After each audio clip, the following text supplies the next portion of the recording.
buenas con todos y todas. Bienvenidos a esta nueva sección del sexto macrocoloquio de estudiantes de ciencia política llamada Macroentrevista, un tiempo de análisis y debate, en la que estaremos realizando entrevistas a expertos sobre diversos ejes temáticos de relevancia para la ciencia política.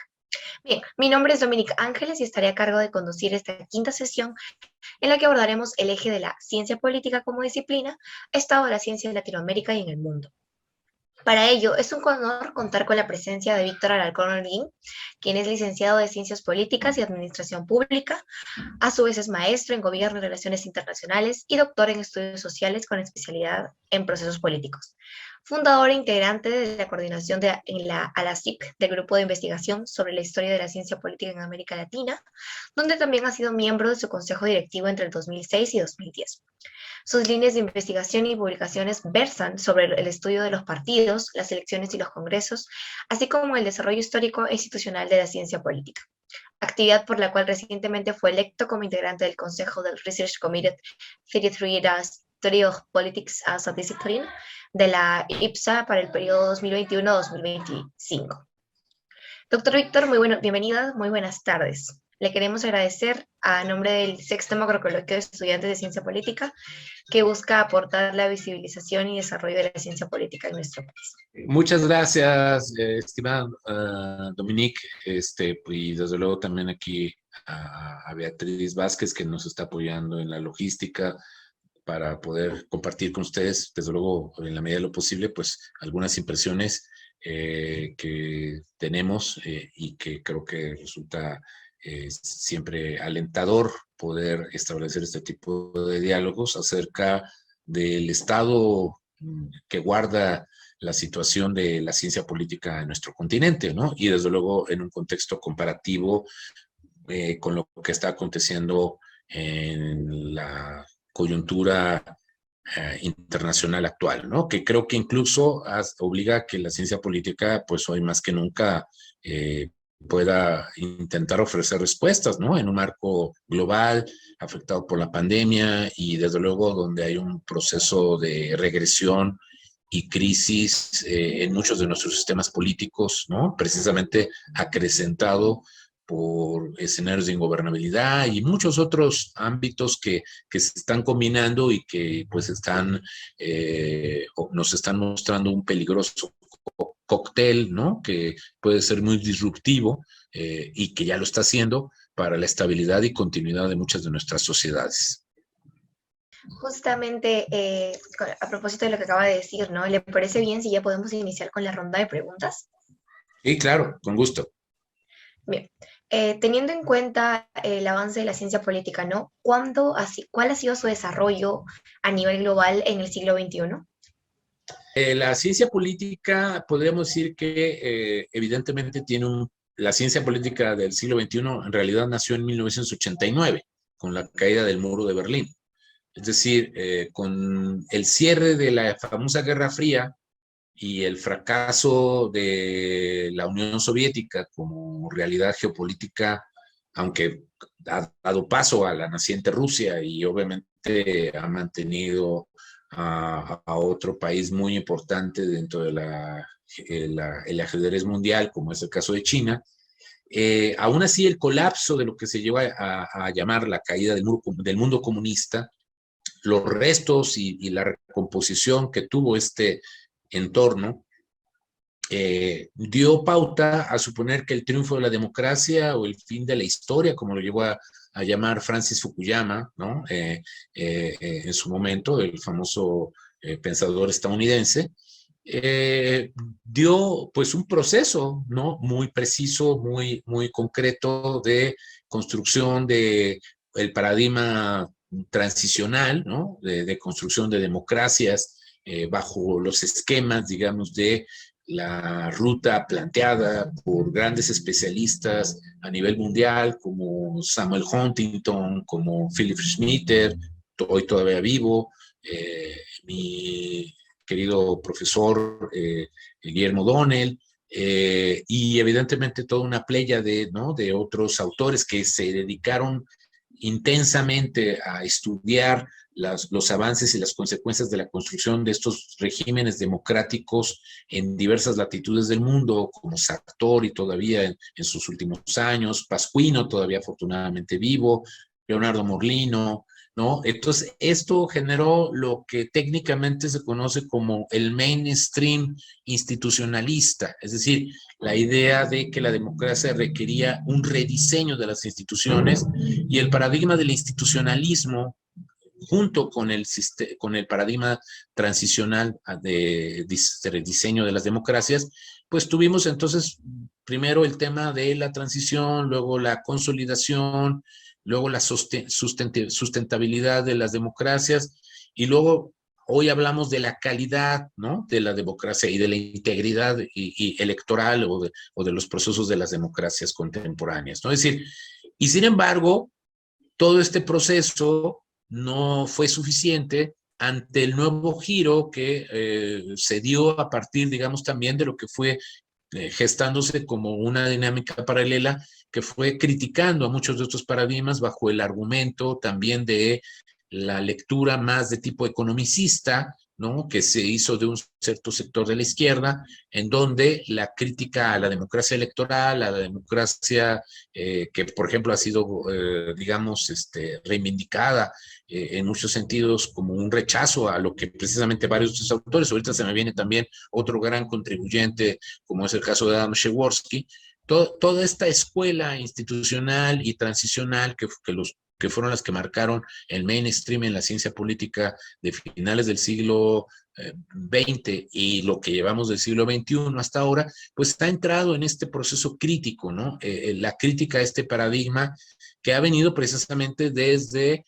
lecturas como la literatura populista o neopopulista, ¿no? Es decir, pero es la crítica de la democracia radical, la crítica al neoliberalismo, ¿no? La crítica a estos elementos y que ahora vuelven a tratar de dar un giro hacia lo social, ¿no? Es decir, hacia la idea de lo nacional, hacia la idea, a la idea, digamos, de las estructuras comunitarias, es decir, buscar una ciencia política con un sentido más de políticas públicas sociales, a diferencia de una ciencia política en donde su preocupación en materia de políticas públicas estaba más centrada en, insisto, en la creación de agencias, de instituciones, ¿no? En meterse en temas, digamos, de este sentido. Y en cambio, la respuesta, desde luego, ha sido más intuitiva, pero que ha tenido un enorme efecto mediático y a la medida que también los temas de comunicación y estas otras dimensiones han estado presentes, que hoy vemos, pues, esta, insisto, lectura más centrada en el nacionalismo, otra vez mucho más centrado en la idea, por ejemplo, de combate a la corrupción, de denunciar las ineficacias, es decir, que muchos ahora de nuestros líderes pues se han apuntalado en una narrativa, en un discurso que pues incluso ha tenido sus respectivos portavoces, ¿no?, que están muy centrados en esta discusión. Por ejemplo, Chantal Mouffe, Boaventura dos Santos, ¿no? Entre muchos otros, bueno, Atilio Borón a nivel latinoamericano, ¿no?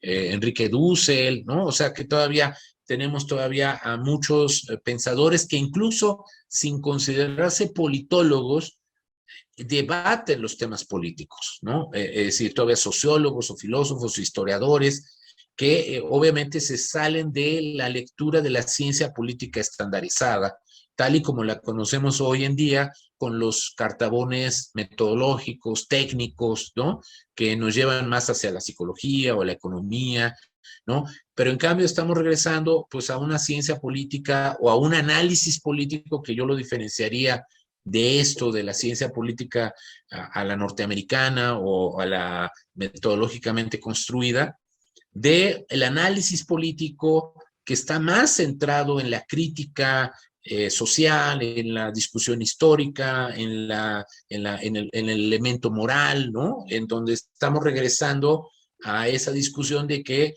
hay una forma de visualizar el estudio o la comprensión de la política que no pasa por los cánones de la estandarización metodológica del canon que hasta ahora nos han dado, digamos, la visión más cuantitativa, más de rational choice o más de estas otras formas predictivas y de repetición de tendencias, de process tracing, de path dependence, o sea, mucho, insisto, de lo que se convirtió, digamos, el punto principal de la ciencia política, tal y como la conocemos hoy, como una disciplina autónoma e independiente con respecto o dentro del campo de las llamadas ciencias sociales.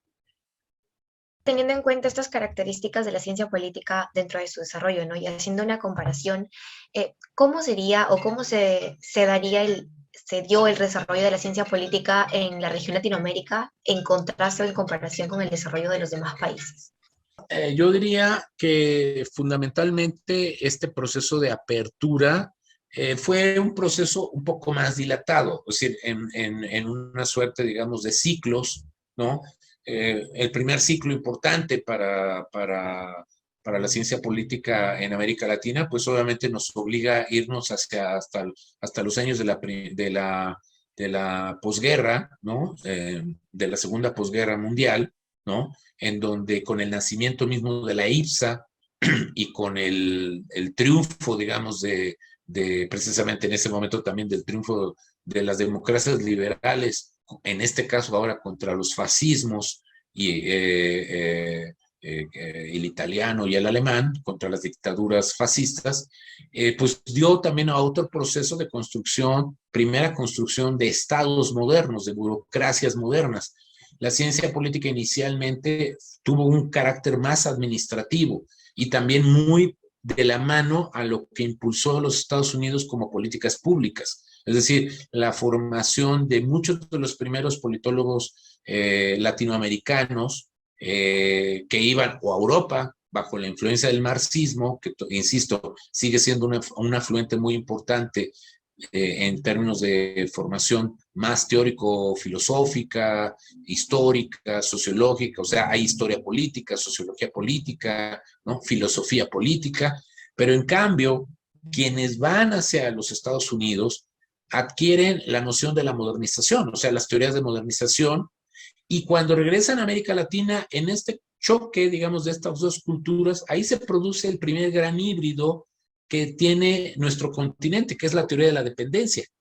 La teoría de la dependencia es un gran híbrido entre el marxismo académico y la teoría institucionalista. ¿Por qué? Porque se impulsa desde la CEPAL, con Prebisch, con Celso Furtado, con Fernando Enrique Cardoso, el posterior presidente de Brasil, José Mena Chavarría, ¿no? Un gran sociólogo con influencias weberianas. Entonces, la CEPAL, ¿no? La Comisión Económica para América Latina, tenía su división de planeación y planificación social, que también tenía una gran influencia, insisto, de estos grandes pensadores como Karl Mannheim, como Max Weber, ¿no? Que Schumpeter, ¿no? Que venían de toda esta influencia también del diseño, ¿no? De instituciones y de procesos de racionalización y organización burocrática.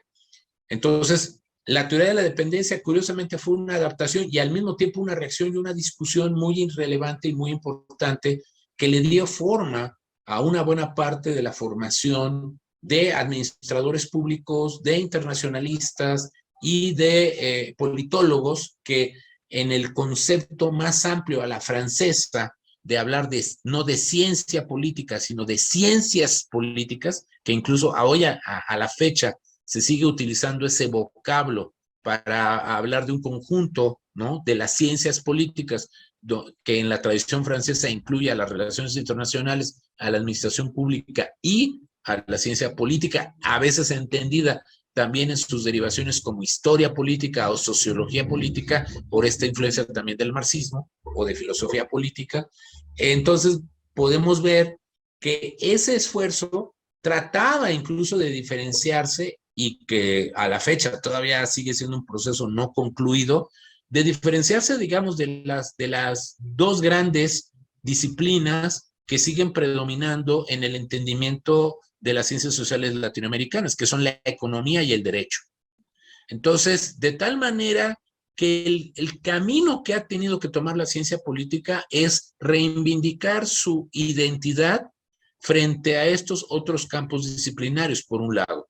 Y segundo, reivindicar su pertinencia en función de las realidades que van presentando la exigencia del desarrollo de nuestras estructuras de gobierno, por un lado, o sea que estados que requieren organizaciones más complejas, métodos más eficaces para poder llegar a resultados, y eso implica una formación de cuadros, una formación de profesionales que no necesariamente podían quedar limitados a un mero conocimiento económico o a un mero conocimiento jurídico.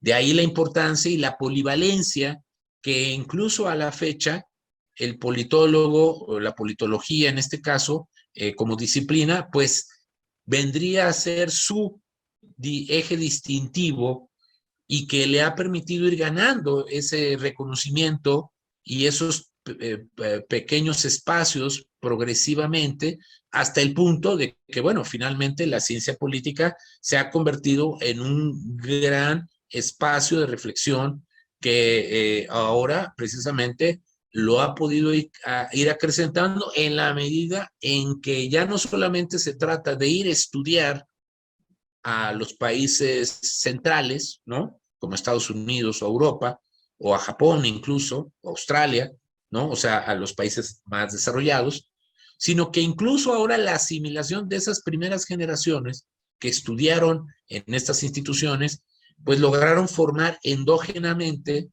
a nuevas generaciones, es decir, generaciones que actualmente ya no necesitan viajar hasta Estados Unidos o Europa para aprender, incluso gracias a la tecnología, que es la que nos está permitiendo también dialogar en este momento, poder obtener un gran cúmulo de conocimientos con videos, con cursos en línea, y eso ha permitido una rápida reproducción exponencial del conocimiento y de la estandarización de conocimientos, de un lenguaje, de técnicas, de metodologías, y eso es lo que precisamente también le va fortaleciendo a la disciplina latinoamericana, pues una gran elevación en su calidad de contenidos. Es decir, hoy cada vez más los pares latinoamericanos publican en journals internacionales en inglés, ¿no? Pero también hay un fuerte mercado, ¿no? En lengua española, que es bastante vigoroso, en donde ya ni siquiera necesitamos eventualmente, claro, la introducción de una nueva técnica o un nuevo concepto, pero cada vez más estamos viendo menos parroquialismo y estamos viendo más comparación, más esfuerzos, digamos, de análisis con bases de datos mucho más elaboradas, ejercicios mucho más prolíficos en cuanto insisto, ya no trabajar solamente en estudios de caso, sino en estudios longitudinales, en estudios asincrónicos, ¿no? En series de tiempo, es decir, estudios panel. Estamos ante una explosión muy pródiga de tanto técnicas cualitativas, cuantitativas y sobre todo de modelos mixtos, es decir, la modelación y muchos otros elementos, pues son ahora el lenguaje común o el día a día en el cual pues muchas generaciones de jóvenes politólogos pues están obteniendo esta información, ¿no? O sea, es el manejo de software, ¿no? De muy diverso tipo que está potenciando entonces la capacidad de poder procesar en poco tiempo datos que a mi generación o a las anteriores a la mía, pues nos podía llevar años o hasta una década poder hacer un procesamiento estadístico medianamente sólido, lo que me podía a mí llevar años, ahora a ustedes les puede llevar meses quizá, ¿no? O quizá un año, cuando mucho, y aún así con un conocimiento muy robusto de lo que, insisto, los paquetes estadísticos permiten ahora hacer, ¿no? O sea, tanto en lo cualitativo como en lo cuantitativo, ¿no? O sea, entonces, esto también ha sido un cambio radical, aunque ciertamente sus impactos en la vida cotidiana es lo que ciertamente todavía nos queda de ver esta ciencia política, ¿no? La ciencia política más sofisticada que pueda tener una verdadera incidencia en la toma de decisiones, dado que todavía nuestra generación de líderes políticos en muchos casos no están claramente sensibilizados de las bondades que una ciencia política de estas características puede ofrecer para una mejor gobernanza, ¿no? Para una mejor gobernabilidad de nuestros propios aparatos de gobierno, de nuestros propios aparatos administrativos y de generar mejores condiciones de sociabilidad y de convivencia para la población en su conjunto. Entonces creo que ahí es donde todavía está el salto de calidad para que la ciencia política se vuelva una ciencia más de la calle, una ciencia entendible, una ciencia que a través de la capacidad de la divulgación en lenguaje sencillo podamos a hacernos más entendibles, ¿no? Más allá del propio espacio de la jerga académica que manejamos en nuestros círculos cotidianos, ¿no? Ahora, considerando que la ciencia política se puede adaptar, ¿no?, al dinamismo de las sociedades y a la luz de esta pandemia, ¿cuáles han sido las tendencias de estudio de esta disciplina, ¿no?, de la ciencia política en el contexto de la COVID-19? Bueno, lo primero es precisamente ver cómo podemos hacer un mejor esfuerzo de gestión pública. Creo que ahora la dimensión administrativa de la ciencia política hoy cobra una importancia significativa. Es decir, cómo podemos hacer una mejor gestión en contextos de recursos escasos, que desde luego eso nos obliga a trabajar de cerca con economistas, ¿no? Por un lado, pero también nos obliga a trabajar en buena medida con psicólogos sociales, ¿no? Para también poder manejar el estado de ánimo de la población. Nos obliga a trabajar también con comunicólogos para poder transmitir, cómo podemos transmitir, insisto, mensajes entendibles que no sean vistos como impositivos, ¿no? Es decir, por ejemplo, el rechazo a usar la mascarilla, es decir, la idea de la conspiración, ¿no? La idea de que los laboratorios nos están colonizando y cosas por el estilo, ¿no? Cómo dialogar con aquellos que tienen dudas sobre las bondades o no de aplicarse una vacuna, ¿no? Número uno. Y en aquellos casos, a pesar de que hay sociedades convencidas de que quieren tener vacunas, el problema es que sus gobiernos no están haciendo las gestiones necesarias para poder generar una política de atención oportuna y que eso pues aminore los impactos en mucho de la pandemia en muchos países. Entonces, esto pues está obligando a hacer una evaluación precisamente de cuáles son los estilos de liderazgo. Muchos papers están hablando de cuál ha sido la respuesta a nivel de liderazgo y se comparan las acciones presidenciales, ¿no? Las acciones en materia de salud, ¿no? Se están comparando ciertamente las condiciones de la compartición o no del conocimiento, ¿no? De discutir o no si deben trazarse decisiones a nivel global para garantizar el surtido de manera más democrática y de manera menos costosa y además de manera más acelerada de suministro de vacunas de los países más desarrollados hacia los países más pobres, o sobre todo solicitar la socialización de las patentes.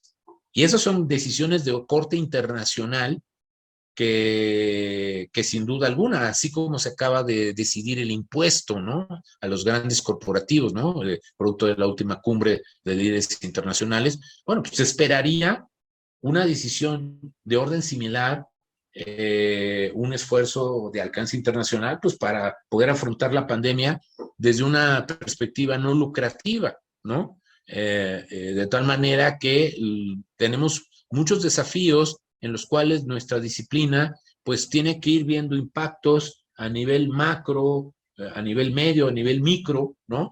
Y esta capacidad de estratificar los niveles de atención en los cuales una disciplina puede ofrecer respuestas de mediano, largo o de corto alcance también a nivel temporal, pues es lo que nos tiene que ir calibrando la dimensión espacio y la dimensión tiempo, ¿no?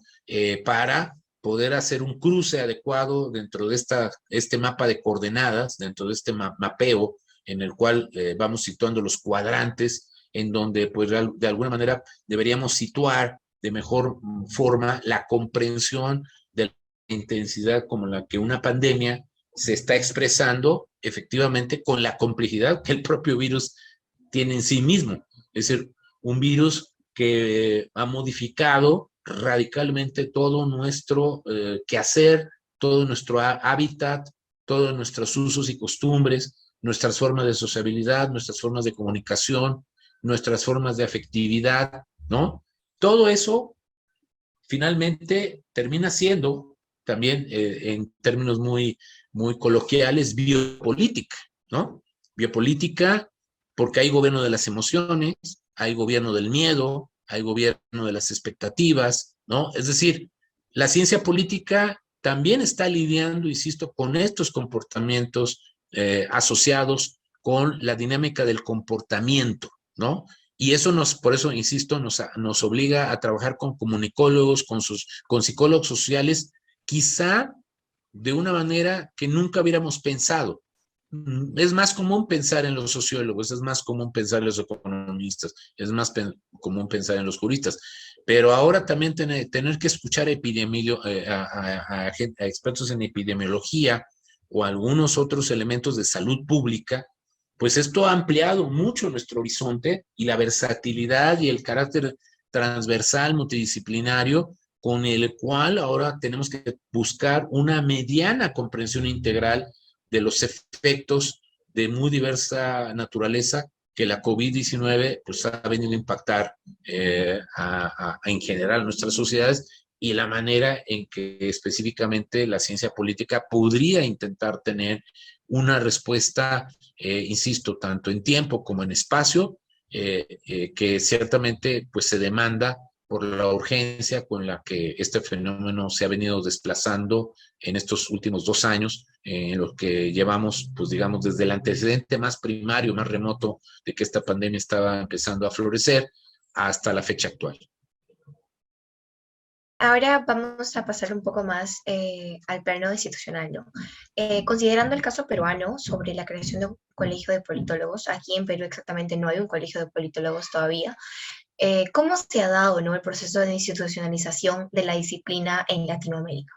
Yo diría que hay dos ejes muy importantes de conceptualización. Una cosa es la colegiación y otra cosa es el asociacionismo. Y me voy a explicar. El asociacionismo tiene un carácter más de intercambio académico, ¿no? De investigación, y se ha reflejado en la manera en que tenemos, afortunadamente, desde principios del presente siglo, la creación de la CIP, ¿no? Por instancias precisamente de colegas como Manuel Alcántara, ¿no? Quien visualizó la necesidad de impulsar, ¿no? Esta comunicación o esta mayor integración dentro de las diversas comunidades, tanto en España como en América Latina. O sea, a la CID en realidad pues tiene una perspectiva iberoamericana, ¿no? E incluso de especialización con europeístas, latinoamericanistas, ¿no? En donde, pues también, ¿no? En complemento a otros organismos similares, aquí se visualizó integrar también a la realidad lusoparlante, ¿no? Hablantes del portugués. Entonces, por eso esta realidad iberoamericana, ¿no? Pues por eso tiene esta otra connotación, ¿no? Y entonces su naturaleza se ha mantenido en esta promoción de intercambio a través del Congreso Latinoamericano en Ciencia Política. Sigue por ahí pendiente la formación de una revista latinoamericana de ciencia política, ¿no? Es decir, pero el trabajo que se ha venido haciendo prácticamente en estos 20 años, que ya está a punto de cumplir a la CIP en fecha muy próxima, pues bueno, estas 2 décadas pues, nos hablan de un gran éxito de lo que este impulso ha generado para crear estructuras similares en los diversos países. Es decir, prácticamente hoy nos quedan muy pocos países en la región que no tengan una asociación de politólogos. Y aquí entonces me voy al efecto a la diferenciación con el concepto de colegio, porque el colegio tiene que ver con el uso de la patente de politólogo, es decir, con la idea de el régimen con el cual se determina por parte del Estado digamos, el reconocimiento de una profesión para su debido ejercicio, ¿no? De manera profesional. Es decir, esto ya no tiene un carácter estrictamente académico, sino tiene que ver más con connotaciones o con contenidos de como sería el médico, es decir, cuál es una buena práctica politológica, es decir, cómo puedo garantizar que un politólogo se conduce con ética, se conduce de manera pertinente, ¿no? Cubre adecuadamente sus servicios, ¿no? Es decir, ¿cómo puedo garantizar que un politólogo está debidamente preparado? Es decir, con certificaciones, con exámenes de méritos, es decir, por ejemplo, la habilitación famosa que se hace en Alemania, es decir, tú quieres dar clases, pues primero haces una tesis de habilitación. Una cosa es que te hayas doctorado y otra es que hagas una habilitación, o como serían los médicos, haces una residencia médica, una especialidad, es decir, ya tomaste tus materias, pero ahora tienes que ejercer prácticas, ¿no? O sea, prácticas profesionales, prácticas de campo, es decir, lo que en un proceso formativo garantizaría los niveles o los estándares de calidad con la cual incluso una institución académica debería comprometerse con el colegio o con esta instancia paraguas de supervisión de conjunto de lo que hacen las universidades. Entonces, hay que tener en cuenta que eso a muchas instancias a veces no les gusta. Es decir, ¿por qué? Porque primero ya perciben la injerencia del Estado, ¿no? Por un lado, si es que el Estado tiene que dar ese reconocimiento al colegio. Y luego después, ¿cómo este colegio que tiene una directiva muy concreta, muy específica, tiene que desarrollar entonces métodos, técnicas de estar supervisando, incluso en un determinado momento pudiera un colegio determinar, por decir algo, si hay concursos de oposición en una universidad, pues la supervisión de ese concurso podría pasar por el colegio, ¿no? Es decir, eso en un determinado momento, para dar menciones de calidad a un programa docente, a un programa académico, a mucha gente no le gusta eso por la cuestión de que se vulnera la autonomía de las instituciones, ¿no? En muchos países de América Latina tenemos regímenes de autonomía frente al Estado o frente a cualquier otra instancia, ¿no? Y defendemos mucho la independencia, ¿no? De que sea la propia institución la que defina sus propios métodos, sus propios mecanismos, sus propias instancias de representación, etcétera. En cambio, ya la colegiación o cuando ya tú tienes que depender de otra estructura, lo que siempre se va a poner en debate es, entonces yo me voy a estandarizar a casi a troquelar un mismo estilo de politólogo en todas las universidades, porque entonces hacen exámenes nacionales o exámenes de egreso. En México tenemos una estructura que se llama así, examen general de egreso de licenciatura. Entonces, donde una institución, ¿no? Que se llama Coneval, ¿no? Consejo Nacional de Evaluación, o como hace Colombia, ¿no? Que también hacen exámenes de evaluación a sus estudiantes con base en conocimientos generales. Pues bueno, hay estructuras que entonces se encargan de estandarizar o de buscar una cierta homologación. Los colegios pueden cumplir o a veces aspiran a tener ese tipo de características. Entonces, ¿qué es lo que puede hacer viable un colegio? En México también tuvimos un Colegio Nacional de Ciencias Políticas y Administración Pública. Hoy ya está extinto. Hoy tenemos una asociación, la Asociación Mexicana de Ciencias Políticas. Pasamos de la colegiación al asociacionismo en México, por ejemplo, ¿no? Entonces, la lectura que se le da, o por ejemplo, en Argentina hay la ANAP, ¿no? O sea, la Asociación Nacional de Administradores Públicos, y aparte está la SAP, la Sociedad Argentina de Análisis Político. O sea, ahí, por ejemplo, los gremios están un poquito separados. La ANAP busca más profesionalización, capacitación, ¿no? Mientras que la SAP es más académica, ¿no? Hace su Congreso Nacional de Ciencia Política, que está a punto de hacerse ahora en la ciudad de Rosario, ¿no? En un par de semanas, o la semana que entra, ya de hecho, y en cambio, la colegiación pues es un poco más rígida, ¿no? Supervisa los títulos, supervisa la certificación de programas, certifica que un politólogo tenga conocimientos mínimos para ejercer la patente de politólogo, la patente que otorga el Estado.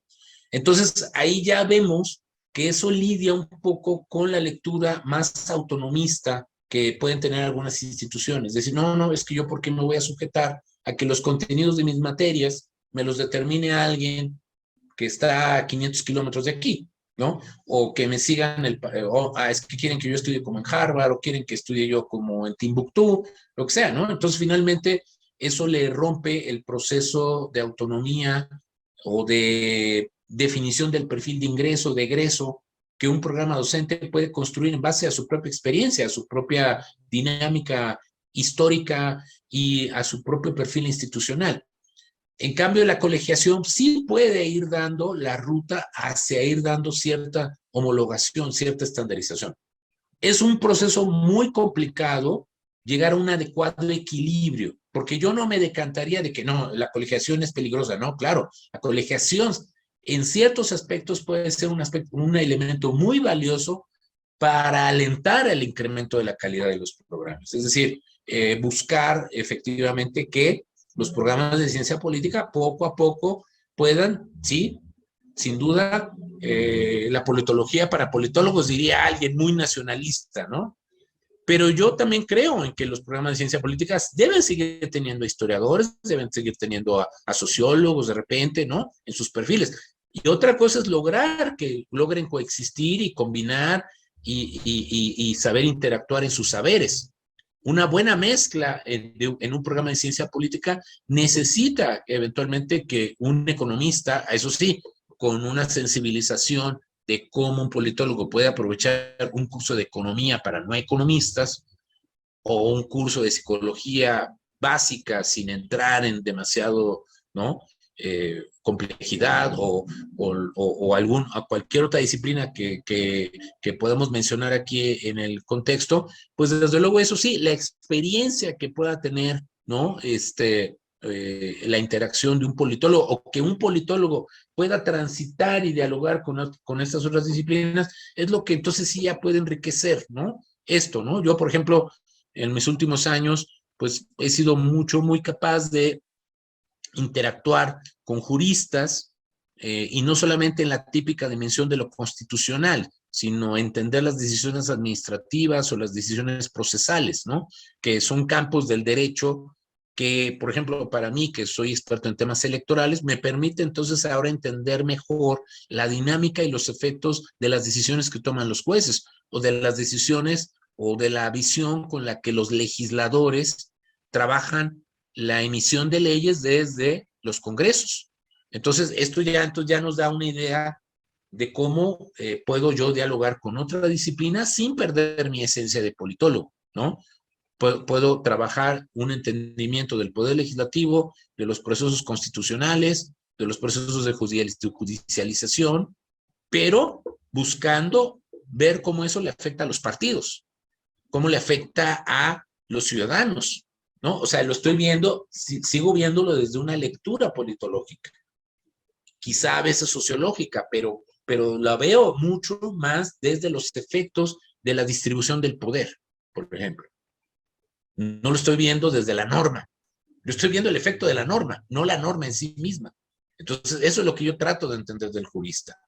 Y así nos podemos ir. Ahora, si esas cualidades un colegio puede acordarlas, puede discutirlas, puede promover un debate basado en la interdisciplina y no en la apropiación de autonomía a toda costa y decir esto es politológico y esto no es politológico, pues entonces sí tenemos problemas.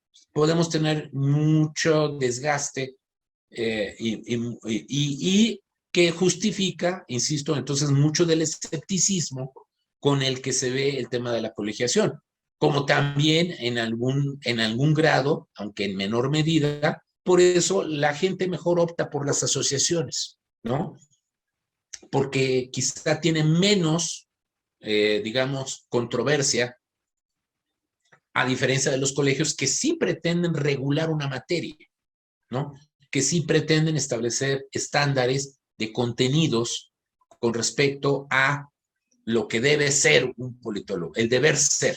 Y ese deber ser puede tomar decisiones que a veces no convenzan a muchos de por qué dejas fuera esto, por qué no hay una perspectiva feminista, por qué no hay una perspectiva ecológica, por qué no hay una perspectiva de pueblo originario. Es decir, entonces, un contenido de un plan de estudios, pues nunca va a ser suficiente, ¿no? Para abarcar lo que la enorme riqueza de una disciplina puede intentar apenas reflejar de lo que es la propia realidad social y política en la que a la que tratamos de entender e interpretar desde nuestra formación y desde nuestra propia experiencia profesional.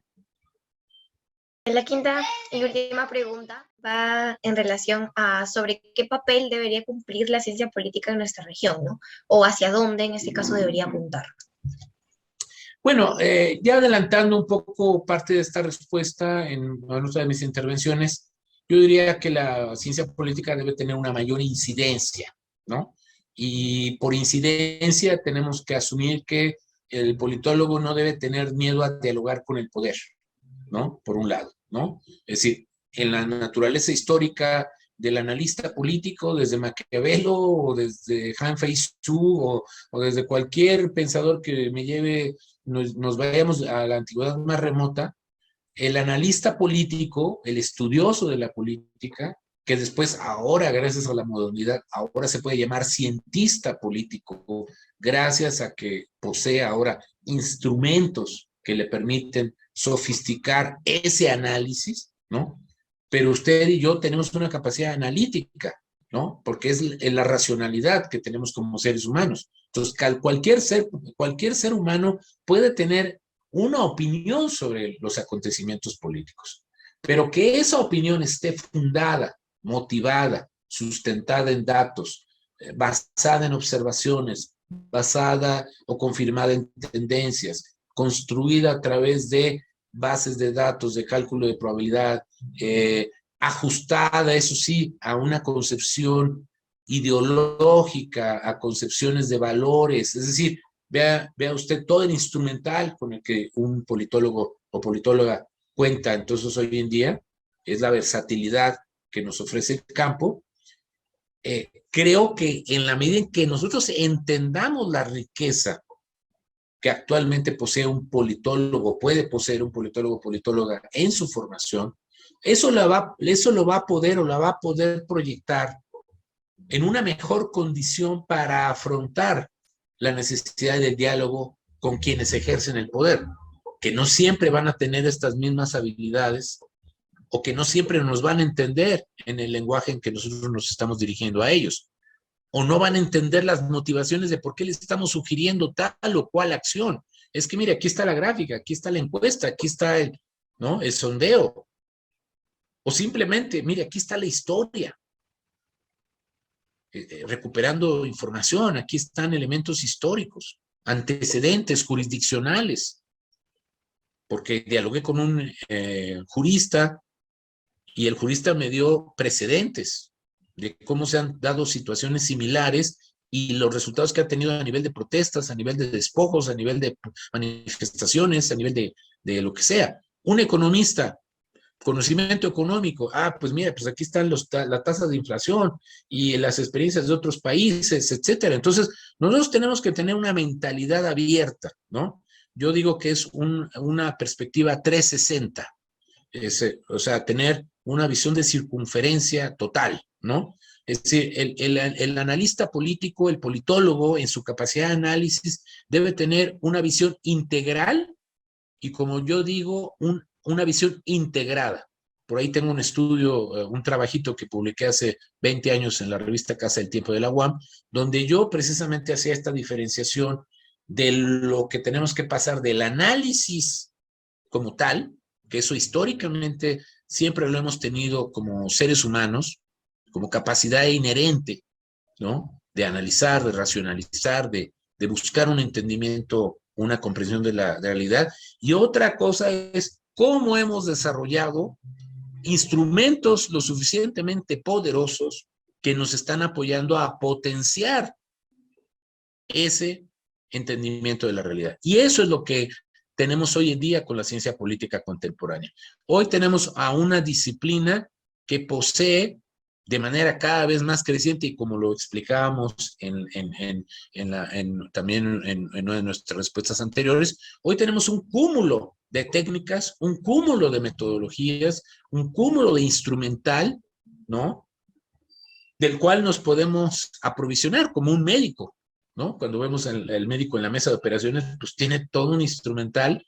Pues ahora, así como también lo pensó John Elster en Tuercas y Tornillos, ¿no? El instrumental del cual dispone el cientista social, y no solamente el politólogo, pero del cual forma parte el politólogo, del el enorme campo en el cual las ciencias sociales se mueven, es que ahora estamos aprendiendo a construir y a dominar la capacidad predictiva, que ese es el gran cambio, la construcción de escenarios, la visión de largo plazo, la visión de campo, ¿no? Que antes lo hacíamos como adivinación, ¿no? Casi como mago Merlín, ¿no?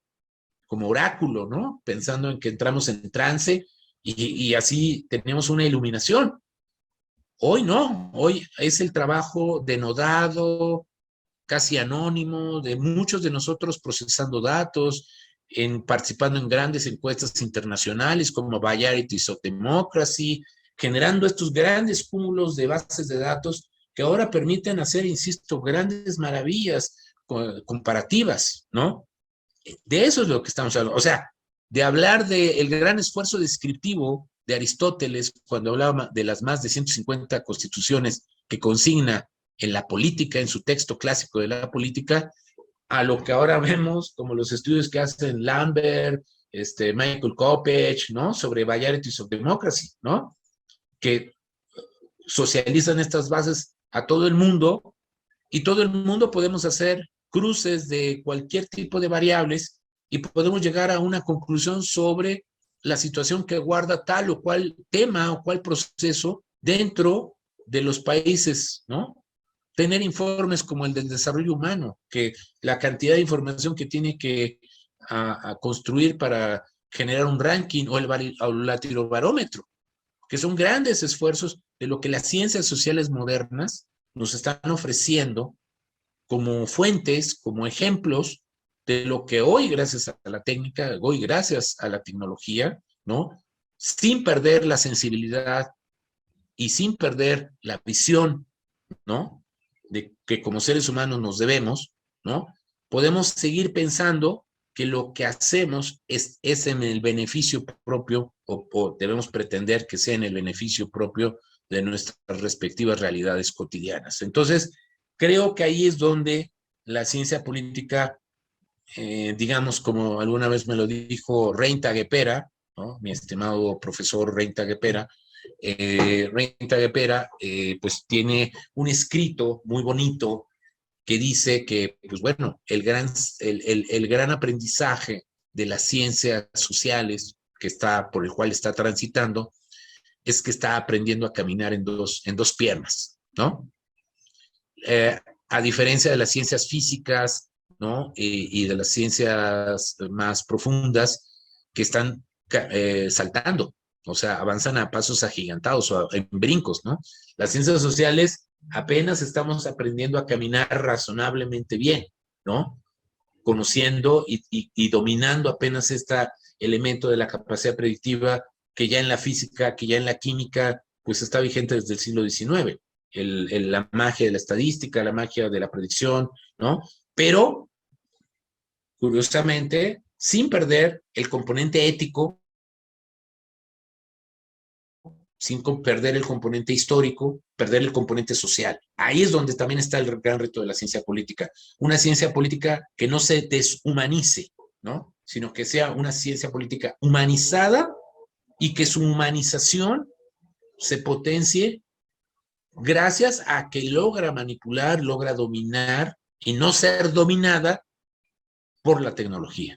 Que ese es el gran problema que tenemos con el temor que hoy le tenemos a los big data, ¿no? A todo lo que es precisamente este proceso de sofisticación, en donde quizás solo unos cuantos parecería ser que son los únicos que pueden manejar el blockchain, o son los únicos que pueden manejar Python, o los únicos que pueden manejar RL, o cualquier otro tipo de software, que parecería ser entonces algo esotérico para el resto de los mortales, ¿no?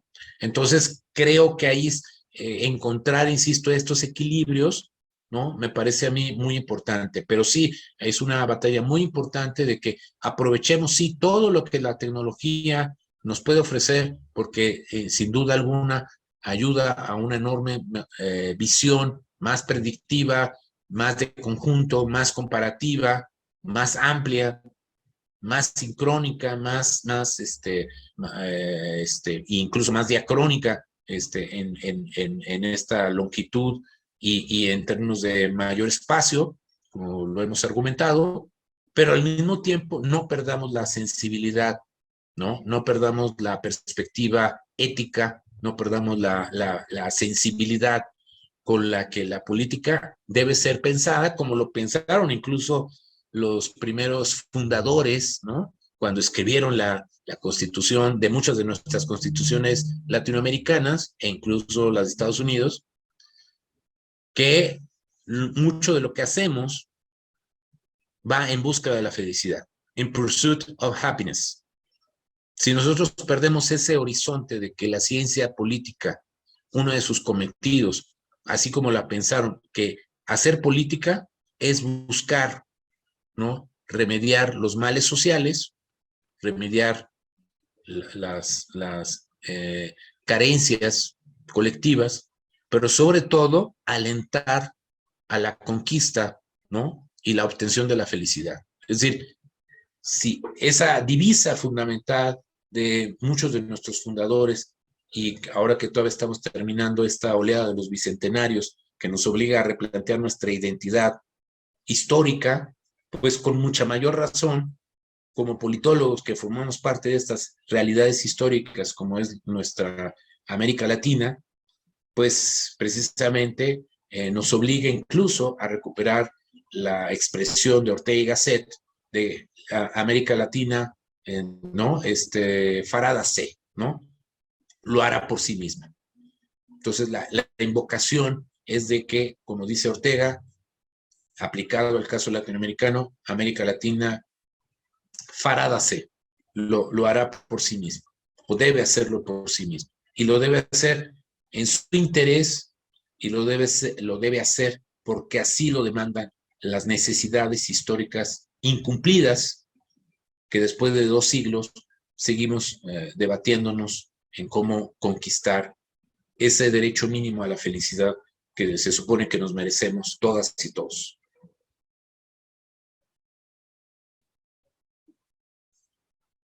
Bien, doctor Víctor Alarcón Holguín, antes de ya dar por finalizada esta entrevista, ¿desea usted dar algunas palabras a la comunidad estudiantil de nuestro país, Perú, y a todo el público en general que nos está mirando?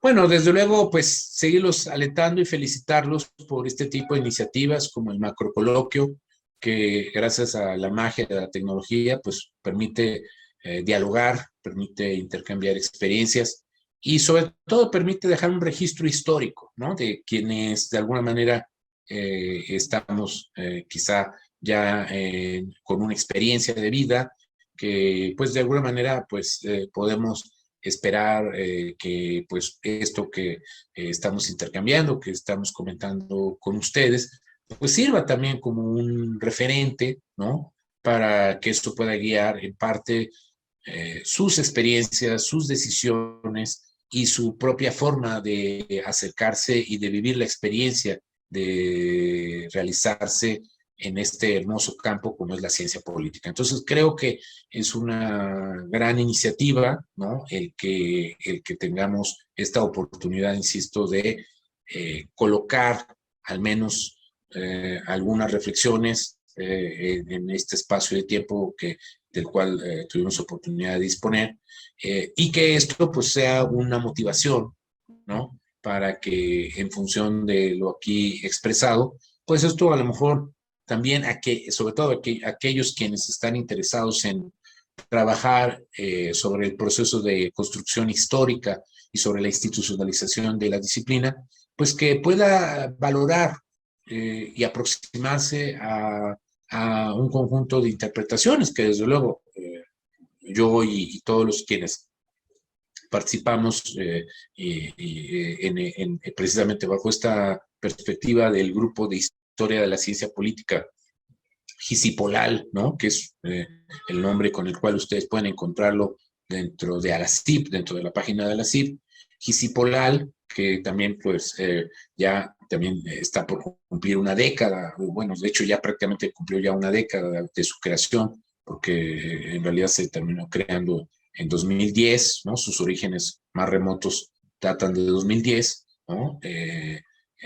A instancias de la idea que pude yo expresarle a Glaucio Suárez, quien era entonces el secretario general de ALACIP, ¿no? De que valía la pena pensar, como ya a su vez lo había venido trabajando colegas, por ejemplo, del calibre de Arturo Fernández, un colega argentino ya también ya fallecido, que venían trabajando sobre esta preocupación de cómo historiar la ciencia política, pero no solamente con efemérides, sino precisamente poder revisar sus procesos de institucionalización, que es que entonces se pudo dar la pauta a la formación del grupo, ya en este caso con la colaboración ya de la primera dirigencia que se tuvo con Pablo Bourcouf, ¿no? Que a la fecha también sigue con un servidor en la coordinación del grupo, y también en su momento con José Viacaba, entonces presidente de la Asociación Chilena de Ciencia Política, que fuimos los coordinadores fundadores del grupo y que en años sucesivos pues hemos tenido también ya participación de colegas como Sergio Huertas, como Joao Ferez, ¿no? Hoy en este momento está con nosotros Paulo Rabeca, ¿no? También un destacadísimo colega uruguayo, ¿no? Que él es ahora precisamente el chair del RC33 de History of Politics as a Science, ¿no? O sea, en IPSA, que precisamente es un reconocimiento a su trayectoria por parte de los colegas de la IPSA. Y bueno, y en este caso, un servidor también integra parte de ese esfuerzo del Research Committee 33 dentro de IPSA. Y entonces, pues este estudio de la ciencia política como vocación, ¿no? Que es así el nombre que traducido tiene este grupo de IPSA, pues se va sumando a los diversos esfuerzos nacionales, ¿no? Donde también esta historización de la ciencia política, pues ha tenido esfuerzos muy notables en Argentina, en Perú con Martín Tanaka, con el profesor D'Argent, y otros que también han trabajado, Fernando Tuesta, ¿no? Que son quienes también han tenido una interlocución importante, ¿no?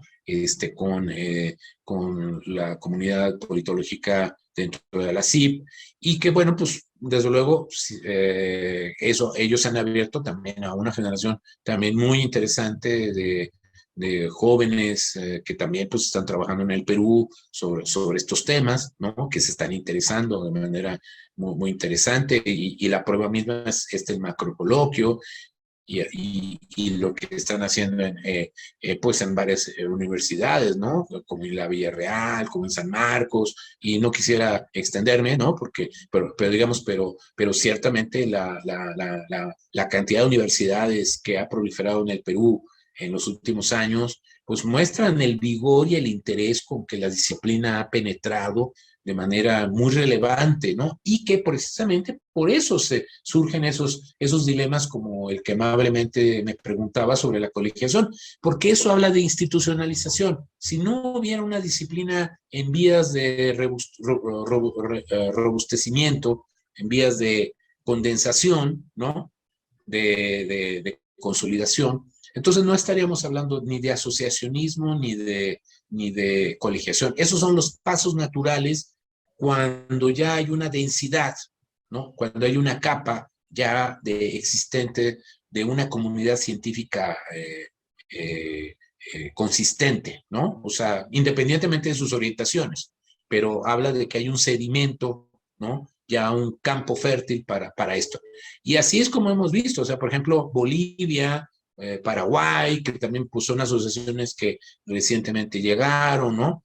A diferencia procesos muy institucionalizados, seguramente como México, como Argentina, como Brasil, ¿no? O sea, pero que ahora también ya vemos asociaciones muy sólidas, muy bien organizadas, como los uruguayos, como los chilenos, como los colombianos, los ecuatorianos, ¿no? Es decir, o sea, realmente ya queda muy poco por recorrer a América Latina en cuanto a su asociacionismo, ¿no? Entonces, creo que esto habla en mucho de lo que estos 20 años, por lo menos los que a mí me consta desde la creación de ALACIP y los efectos secundarios que ALACIP ha generado afortunadamente para la generación de asociaciones a lo largo y ancho del continente, pues, pues sin lugar a dudas esto creo que es uno de los mejores evidencias, uno de los mejores productos y me congratulo, insisto, por ello que el macrocoloquio de estudiantes, este sexto macrocoloquio, pues dedique este tiempo, ¿no? A tratar de seguir revisando, de seguir explorando, y pero sobre todo de permitir dejar constancia, ¿no? De estas rutas sobre las cuales nuestra disciplina en el ámbito regional se ha consolidado. Y de hecho, incluso también se me estaba pasando, o sea, por ejemplo, otro espacio donde uno se sorprendería de la enorme calidad con la que hoy encontramos a pares politólogos y politólogas de gran nivel, es el crecimiento, a pesar de toda su marginalidad y dificultades y todo, yo no me dejo de admirar también del grado de avance que se está observando en algunos países de Centroamérica, ¿no? En el caso de Costa Rica, no me cabe duda que es un lugar incluso de una enorme valía para pensar, incluso irse a formar ahí como politólogo, politóloga, ¿no? En lugares como la UCR, como Flaxo, Costa Rica. Es decir, ya es muy difícil no encontrar instituciones de enorme calidad en cualquier país que nombremos. Podemos encontrar 4 o 5 buenas universidades, privadas o públicas, en donde se enseña con altísimo nivel la ciencia política y a un nivel de discusión muy estandarizado y con gran colaboración y reconocimiento por pares estadounidenses o pares europeos o incluso pares asiáticos, ¿no? Es decir, estamos en un proceso de enorme despegue, ¿no? Que desde luego, insisto, todavía tiene estos aspectos, ¿no? Digamos, de tener que lidiar todavía insisto, con estos procesos de lectura con los que todavía la ciencia política se asimiló en el pasado, ¿no? Con otras influencias, ¿no? En los estudios culturales, lo del marxismo, el resurgimiento de las teorías decoloniales, lo que ahora también hace la perspectiva feminista, es decir, que nos obliga todavía a tener una discusión mucho más amplia, ¿no? Pero que al mismo tiempo, curiosamente, también hoy tenemos excelentes estudios feministas utilizando Rational Choice, tenemos excelentes estudios de mucha diversa naturaleza que está utilizando metodologías cualitativas, cuantitativas con un enorme éxito y sin dejar de perder, insisto, las motivaciones históricas, filosóficas, éticas, que muchas veces los críticos de la vieja guardia, pues todavía insistirían en que debemos resistirnos ante la vieja ciencia política neoliberal, ¿no? O sea, entonces creo que en ese sentido la situación de encontrar un adecuado equilibrio, de entender que las cifras no nos matan y que en cambio un manejo no adecuado de las cifras sí nos puede matar en una pandemia, porque no estamos haciendo bien las estadísticas, no estamos haciendo un buen uso de presupuestos, no estamos haciendo un buen uso del destino de las vacunas, no estamos proyectando adecuadamente un proceso de consumo, de desarrollo de dinámicas de vacunación que tienen que ser decisiones de Estado, de política pública. Entonces, pues cuando no logramos hacer esta interfaz adecuado entre todos estos diversos elementos, e insisto, tener una visión no compartimentalizada, sino una visión más integral e integrada del conocimiento y de lo que nos aporta el mismo, pues creo que esos todavía son insisto, los pasos que tímidamente todavía estamos aprendiendo para luego después saber correr y saber saltar, como lo hace muy clara el ejemplo y la analogía que nos pone Reita Gepera de en qué fase nos encontramos en el marco de las ciencias sociales, ¿no? Entonces, esto es lo que quizá con esto pues cerraría, remataría pues esta posibilidad de haber podido intercambiar estos minutos de diálogo con usted y con el público que amablemente nos verá a través de este espacio del macrocoloquio y desde luego agradecer a la gentileza de haber considerado mi opinión y desde luego mandar un saludo súper caluroso a todos los amigos de Perú y desde luego a todos y cada uno de nuestros colegas y amigos en todos y cada uno de los rincones de nuestra enorme patria grande que es el escenario latinoamericano. Bien, ha sido un gusto contar con su participación en esta quinta sesión de entrevistas por el querido Víctor. Gracias por sus respuestas y también el tiempo dado a este proyecto. Esperamos contar con usted para una próxima oportunidad. Será un placer. Muchas gracias.